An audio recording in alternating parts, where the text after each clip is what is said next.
하나님 말씀 마태복음 22장 말씀을 함께 보도록 하겠습니다. 마태복음 22장 8절부터 14절 말씀인데요. 우리 이 말씀을 제가 봉독하도록 하겠습니다. 마태복음 22장 8절부터 14절 말씀입니다. 이에 종들에게 이르되 혼인잔치는 준비되었으나 청한 사람들은 합당하지 아니하니 내 거리 길에 가서 사람을 만나는 대로 혼인잔치에 청하여 오라 한대 종들이 길에 나가 악한 자나 선한 자나 만나는 대로 모두 데려오니 혼인잔치에 손님들이 가득한지라. 임금이 손님들을 보러 들어올세 거기서 예복을 입지 않은 한 사람을 보고 이르되 친구여 어찌하여 예복을 입지 않고 여기 들어왔느냐 하니 그가 아무 말도 못하거늘 임금이 사환들에게 말하되 그 손발을 묶어 바깥 어두운 데에 내던지라. 거기서 슬피 울며 이를 갈게 되리라 하니라. 청함을 받은 자는 많되 택함을 입은 자는 적으니라. 말씀이었습니다. 오늘 여러분 안녕하십니까? 안녕하세요. 네, 오늘 또 이렇게 안식일 시작하는 시간 하나님의 정령 오신 모든 분들 환영합니다. 그리고 인터넷 통해서 예배에 참석하신 우리 이지연 집사님, 또 이명렬 집사님, 또 예린이 또 환영합니다. 오늘은 여기저기 또 축사가 많아서 오늘은 손님 이렇게 교회가 좀 비었지만 그래도 또 이렇게 남아 계신 분들, 자리를 지키고 계시는 분들, 우리 성도님들에게 또 큰 은혜와 축복이 있는 그런 예배 시간이 되기를 기도합니다. 오늘은 실물교훈 24장입니다. 실물교훈 24장은 예복을 입지 않음이라는 그 제목의 말씀인데요. 우리 방금 읽었던 마태복음 22장 혼인잔치의 비유를 다루고 있습니다. 이 비유는 천국을 들어가기 원하는 사람들에게 매우 중요한 하나의 공과를 우리에게 가르치고 있어요. 이 비유의 내용 여러분들 다 아마 아실 거예요. 옛날에 어떤 임금이 있었죠. 임금이 있었는데 이제 자기 아들을 결혼을 시키려고 이제 혼인잔치에 사람들을 막 부르는 거예요. 그런데 사람들을 부르기 위해서 종들을 보냈는데 초청을 받은 사람들이 임금의 아들의, 그러니까 왕자의 결혼 잔치가 열렸음에도 불구하고 갔습니까? 안 갔습니까? 처음에 안 갔죠. 그래서 초청장을 가지고 받았음에도 불구하고 어떤 사람은 밭이나 사업장으로 가고 또 어떤 사람들은 초청장을 가지고 왔던 이 종들을 죽이면서 이제 왕을 모욕했습니다. 우리가 지지난주 살펴봤던 그 두 아들의 비유와 좀 비슷한 내용인 것이죠. 그래서 임금이 화가 나서 자기의 아들의 결혼식에 오지 않았다, 임금이 불렀는데도 오지 않았다라고 하는 것에 대해서 좀 화가 나기도 했지만 더 나아가서 자기가 보낸 그 종들을 다 죽이는 모습을 보고 화가 나서 이제 군대를 보내서 그 마을을 이제 불러 멸망시켰다라고 하는 것입니다. 그리고 손님들이 이제 다 거절하니까 이제 혼인잔치에 손님이 없잖아요. 뭐 결혼해야 되는데, 그래서 이제 종들을 부르죠. 그래서 저기 사거리에 가가지고 큰 길에 가가지고 아무나 다 불러와라. 그래가지고 이제 사람들이 만나는 사람마다 혼인잔치 이제 잔치를 다 데리고 왔습니다. 그래서 이 처음에 보낸 사람들은 어떨까요? 다 추려진 사람들이죠. 뭔가 좀 이 결혼식에 오기에 합당한 사람들, 이런 사람들을 추려서 초청장을 보내는 거잖아요. 근데 이 사람들 다 거절했어요. 그러니까 이제 아무도 없으니까 이제 다 불렀어요. 이 다 불렀을 때, 두 번째 불렀을 때는 어떻게 했어요? 사람들이 어떤 사람들은 그 혼인잔치에 어울리지 않는, 임금의 왕자의 혼인잔치에 어울리지 않는 이제 그런 사람도 있었죠. 그런데 이제 사람이 없으니까 모두가 다 잔치에 불렀는데 그 중에 한 사람이, 오늘 아까 읽었던 말씀인데 그 중에 한 사람이 혼인잔치에 입어야 하는 예복을 입지 않고 그냥 왔습니다. 혼인잔치, 옛날에 우리가 결혼식 할 때는 요즘에는 결혼식 할 때 드레스 코드가 있습니까? 주인공이 아니어도 여자분들 있지 않나요? 모르세요? 결혼식 갈 때 흰 옷 안 입고 가잖아요. 다 검정색 옷 입고. 약간 이런 게 이제 뭐라 그러냐면 문화예요, 문화. 그것처럼 옛날에 결혼식 할 때도 그 혼인잔치 결혼식에 맞는 옷을 입고 가야 되는데 한 사람은 그냥 온 거예요. 그래서 시므교훈의 말씀에는 이 예복, 사실 결혼잔치에 참여하는 이 예복은 사실은 이 임금이 다 마련해 줬어요. 그러니까 그냥 자기가 옷을 입고 오면 되는 거예요. 임금이 다 옷까지 다 보냈어요. 다 해줬어요. 오면 되는 거예요. 근데 이 사람이 그것을 입지 않기로, 공짜로 준비된 멋진 예복을 입기만 하면 되는데 그 옷을 입지 않기로 선택하고 이제 참여했다는 것입니다. 요것이 어떤 의미인가? 요것이 이제 시므교훈의 이어진 말씀은 임금을 모독하는 것이라고 그랬습니다. 그래서 임금은 예복을 입고 오지 않은 이 사람을 밖으로 쫓아내는 것이죠. 이게 이 잔치의 이 비유의 내용이에요. 혼인잔치 비유의 내용이에요. 그리고 예수님은 이 비유의 내용을 말씀하시고 마지막에 청함을 받은 사람은 많지만 택함을 받은 사람은 적다라고 말씀을 하시고 이제 마무리하시는 것입니다. 오늘 이 비유가 오늘 우리에게 주는 교훈이 있습니다. 그 교훈이 무엇일까 우리가 살펴보는데요.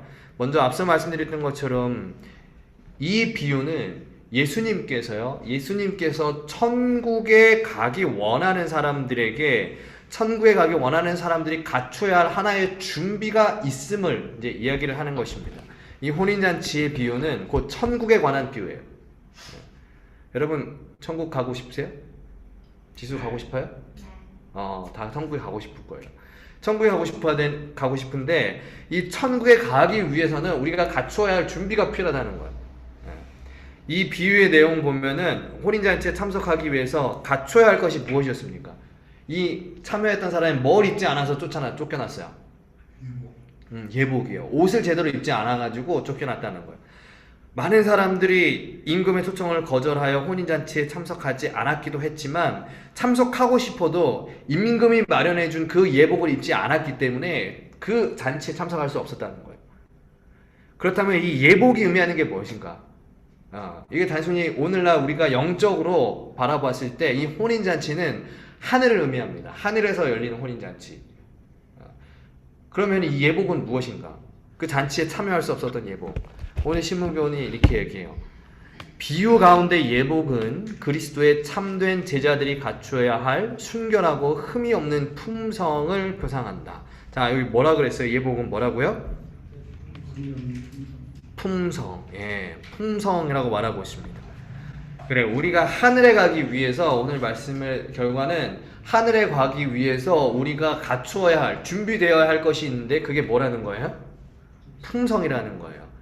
예복을 입지 않아서 그 혼인잔치에 쫓겨났던 것처럼 오늘 우리의 품성이 하늘과 어울리지 않는다면 우리는 하늘에 적합한 품성을 갖지 않는다면 하늘에 갈 수가 없는 것입니다. 특히 우리가 여러분 아시죠? 우리가 이 땅에서 하늘나라에 가지고 갈 수 있는 게 뭐밖에 없다 그랬어요? 이게 뭐예요? 뭐밖에 없어요? 우리가 이 땅에서 하늘나라 돈 가지고 갈 수 있어요? 권력, 명예, 뭐 가지고 갈 수 있나요? 좋은 옷, 좋은 차, 집, 아무것도 가져갈 수 있어요. 뭐만 가져갈 수 있어요? 품성만 가지고 갈 수 있다 그랬어요. 그러므로 우리가 하늘 가기 원한다면, 하늘에 가기 정말 간절히 바란다면 우리가 하늘에 유일하게 가져갈 수 있는 것, 그것을 이루기 위해서, 품성의 변화를 이루기 위해서 우리가 소홀해서는 안 된다는 것입니다. 아울러 이 비유에서 임금이 혼인잔치가 열리기 전에 예복을 검사했죠. 잔치가 열리기 전에 자, 예복을 입었나 안 입었나 검사했어요. 우리도 하늘에서 혼인잔치가 열리기 전에 하늘의 임금님이신 하나님께서 검사를 할 거예요. 아까 이 예복이 뭐라 그랬어요? 예복이 상징하는 게 품성이라 그랬죠. 품성. 그러니까 하나님이 뭘 검사하시는 거예요? 우리가 하늘 가기 전에 미리 이미 품성을 다 검사하신다라고 하는 것입니다. 왜냐하면 우리가 하늘에 가서 우리의 품성을 검사받는다면, 우리가 만약에 이 땅에서 검사받는 게 아니고 하늘에 가서 검사받는다면, 만약에 우리의 품성이 변화되지 않고 좋지 않으면 어때요? 어떻게 되겠어요? 다시 쫓겨날 거 아니에요? 우리가 이 땅에서 품성 검사받지 않고 저 하늘에 가서 예수님 재림하셔가지고 우리가 하늘에 가가지고 우리가 정말 하늘에 적합한 사람인지 검사를 받는다면, 만약에 우리가 그 검사에서 탈락하게 된다면 다시 쫓겨나는 일이 발생하기 때문에 이 땅에서 미리 이 품성을 검사받는 그런 작업을 하는 것입니다. 하나님께서. 그것을 우리가 다니엘의 예언에 따라서 뭐라고 부르냐면 재림전 심판 혹은 조사 심판이라고 부르는 것입니다. 여러분 혹시 조사 심판이라고 하는 것에 대해서 우리가 생각할 때 어떤 분들은 하나님께서 정말 우리의 악한 죄를 찾으시는 것, 우리가 저 사람이 얼마나 나쁜 죄를 저질렀느냐, 그것을 하나님께서 그 죄의 기록을 들추시면서 우리를 정죄하는 것이 조사심판이다 라고 오해하는 사람들이 있어요. 우리가 재림교회 안에도 그렇게 잘못 생각하고 있는 사람들이 있고, 이 교회 밖에서 우리 재림교회가 가진 그 진리에 대해서 이야기할 때 대부분의 사람들은, 저 사람들은, 재림교인들은, 안식교인들은 조사심판 믿기 때문에 저 사람들은 이단이야 라고 얘기해요.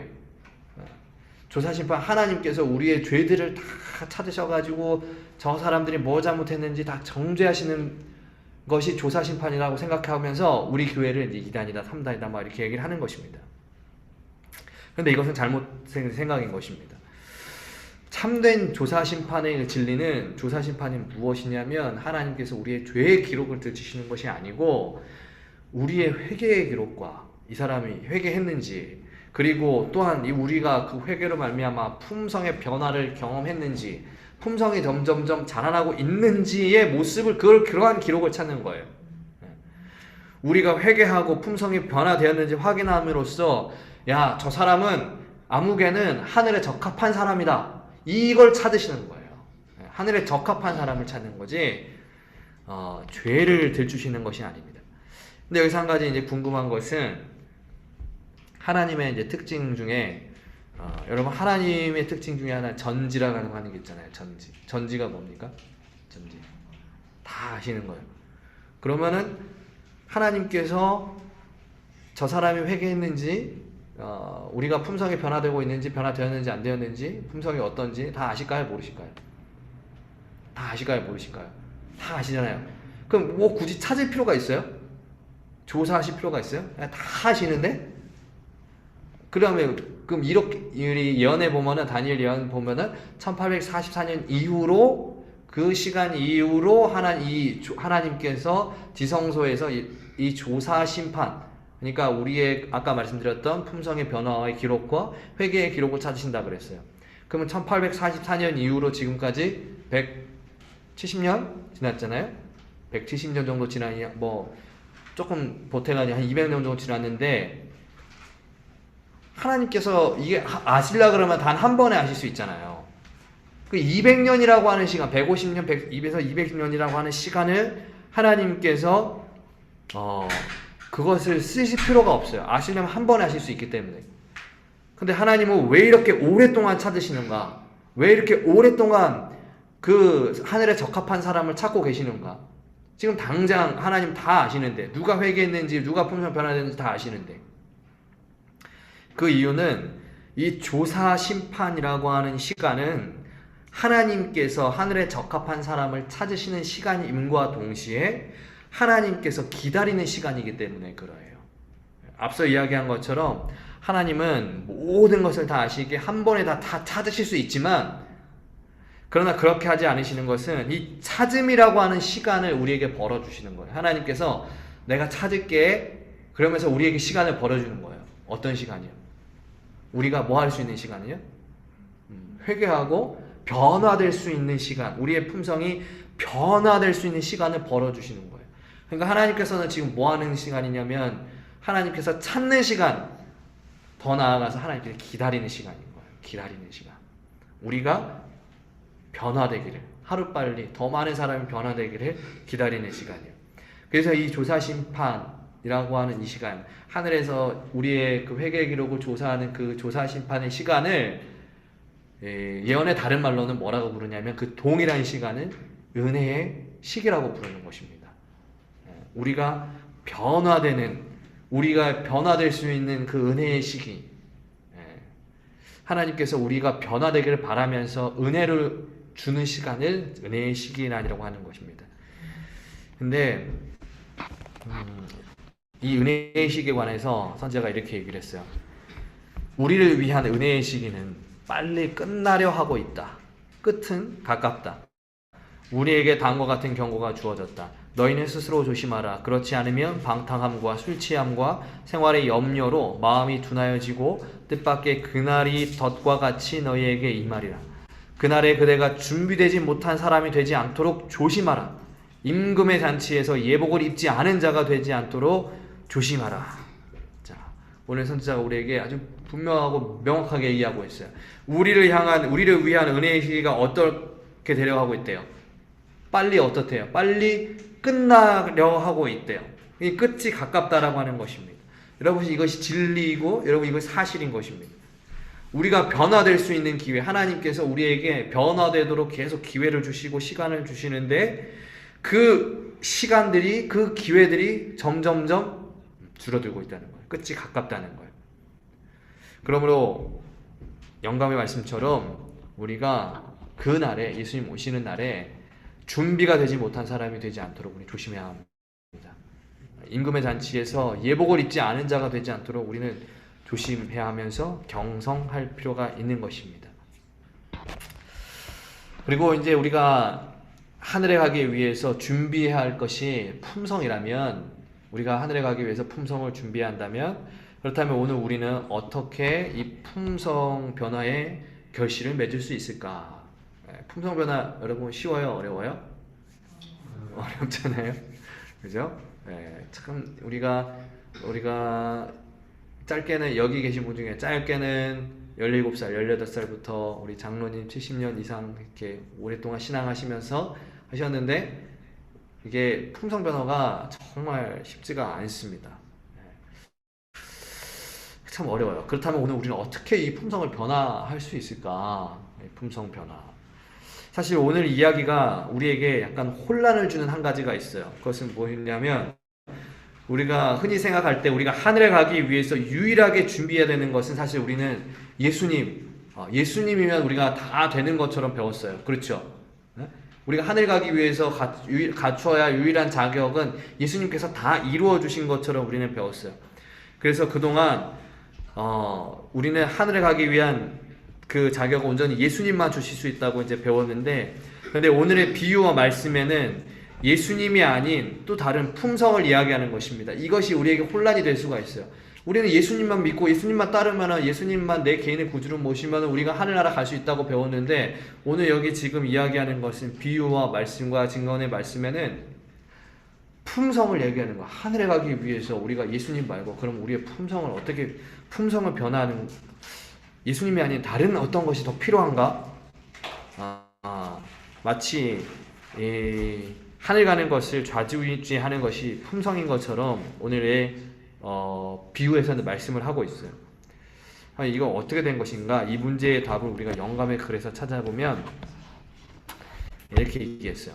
우리가 우리 자신을 그리스도께 바칠 때 우리의 마음은 그리스도의 마음과 연합되고, 우리의 뜻은 그분의 뜻에 합병되고, 우리의 정신은 그분의 정신과 하나가 되고, 우리의 생각은 그분에게 사로잡히게 되어 마침내 우리는 그분의 생애를 살아가게 된다.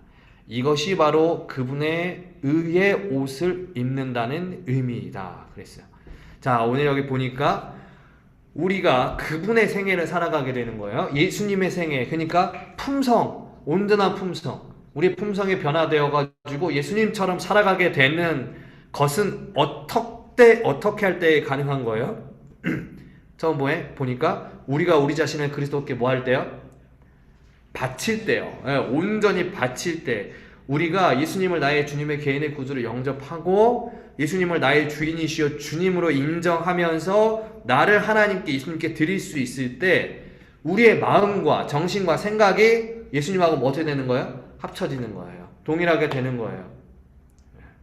그리고 그러한 예수님과 같은 생각, 같은 마음, 같은 정신을 가지고 우리가 살아나갈 때 우리의 생애가 어떻게 되는 것입니까? 삶이 변화되는 것입니다. 그것을 우리가 이제 품성의 변화라고 이야기를 하는 거예요. 즉, 예수님과 같은 품성, 하늘에 적합한 품성을 갖기 위해서 필요한 분이 누구예요? 예수님이에요. 예수님. 우리가 하늘에 가기 위해서 예수님만 필요하지 않느냐? 그런데 왜 품성 변화를 이야기하느냐? 이렇게 이야기할 수 있겠지만, 우리가 품성을 변화하는 것도 곧 예수님의 능력으로, 예수님으로 우리가 품성을 변화할 수 있는 거기 때문에 그 서로 다른 내용이 아닌 것입니다. 모순되지가 않는 거예요. 나의 의지와 나의 어떤 노력과 경험으로 내가 품성 변화해봐야지, 내가 내일부터는 좀 다른 삶을 살아봐야지, 내가 이제 우리가 새롭게 해가 시작하면은 많이 다짐하지 않습니까? 내가 이번에는 좀 더 어떻게 살아봐야 되겠다. 예수님과 닮은 모습 살아봐야 되겠다. 그 주체가, 변화의 주체가 내가 되려고 하면은 이거는 반드시 실패하게 되어 있습니다. 우리는 뭘 하면 되냐면, 우리를 예수님께 그냥 드리면 돼요. 예수님께서 하시는 말씀대로 우리가 살아가면 되는 거고요. 또 예수님의 생각, 예수님의 정신, 예수님의 어떤 마음, 그것과 일치되게 그냥 우리는 살아가면 되는 것입니다. 그래서 우리가 품성의 변화를 해보려고 생각하지 말고, 어떻게 하면 예수님처럼 살아갈 수 있을까? 예수님과 같은 생각할 수 있을까? 예수님과 같은 마음으로 살 수 있을까? 이것을 하는 것이 먼저 일어나는 거예요. 이해가십니까? 내가 어떠한 상황에 놓였을 때, 어떤 순간에 놓였을 때, 어떻게, 예수님이라면 어떻게 했을까? 이것을 우리가 가지고 생각할 때, 살아갈 때, 우리가 그렇게 해서 예수님 앞에 내 삶의 변화를 예수님 앞에 내려놓고 우리의 삶을 예수님의 삶과 일치시켜 나갈 때 품성은 자연스럽게 변화되는 것입니다. 그러므로 여러분, 이제 우리가 찾아야 할 분, 예수님, 그분을 우리가 찾으시는 우리 성도님들 되시기를 간절히 소망합니다. 여러분, 예수님께 부르짖어야 됩니다. 변화가 안 된다, 내 품성의 변화가 안 된다, 그러면은 우리의 성령의 인도하심을 받아서 예수님께 우리는 나아갈 수 있도록 예수님을 부르짖고 예수님께 매달려야 합니다. 아직도 내 삶에 변화되지 않은 품성이 보이고, 아직도 죄가 보이고, 아직도 하늘에 어울리지 않은 어떠한 삶이 내 삶에 보이신다면, 예수님께서 우리에게 보여주셨던 삶을 우리가 간절히 그러한 삶을 살아가기를 바란다면, 우리는 우리 마음속에 우리의 생각을 예수님의 생각으로 지배해야 되고 그것으로 다 물들여야 됩니다. 내가 하루하루 선택을 하면서, 또 내가 하루하루 어떤 말들을 하면서, 행동들을 하면서 예수님이라면 어떻게 했을까? 이러한 생각을 가지고 우리가 이렇게 하루하루 살아갈 때 품성 변화는 자연스럽게 따라오는 거예요. 예수님께서 그걸 보시는 것입니다. 그게 우리가 입어야 되는 예복입니다. 예복. 그렇게 자연스럽게 따라오는 품성의 변화. 내가 막 억지로 해보려고 하는 그런 품성 변화 아니고, 물론 그렇다고 해서 우리의 결심과 다짐이 아예 없어진다는 건 아닙니다. 분명히 우리는 결심해야 되고, 다짐해야 되고, 하나님 앞에 서원해야 됩니다. 노력해야 합니다. 무엇을 결심하고, 무엇을 다짐하고, 무엇을 서원할 것인가? 예수님처럼 살아가기로 결심하고, 주 예수 그리스도 이름, 그 이름이 내 삶의 가장 첫 번째가 되기로 다짐해야 되고, 주 예수보다 더 귀한 것은 없네. 이것이 우리에게 가장 큰 서원이 될 수 있도록 우리가 노력하고 다짐해야 하는 것입니다. 그것이 될 때 품성 변화는 자연스럽게 따라오는 것입니다. 여러분 좋아하시는 노래 중에 아까 말씀드렸던 주 예수보다 더 귀한 것은 없네, 그 찬미 있잖아요, 그죠? 그 찬양이요, 우리 그냥 입가에 맴도는 그런 찬양에서 멈추지 않고 우리의 삶의 노래가 되어서 정말 우리 모두가 하늘에 적합한 사람들로 변화되기를 기도하면서요, 오늘 말씀 마칩니다.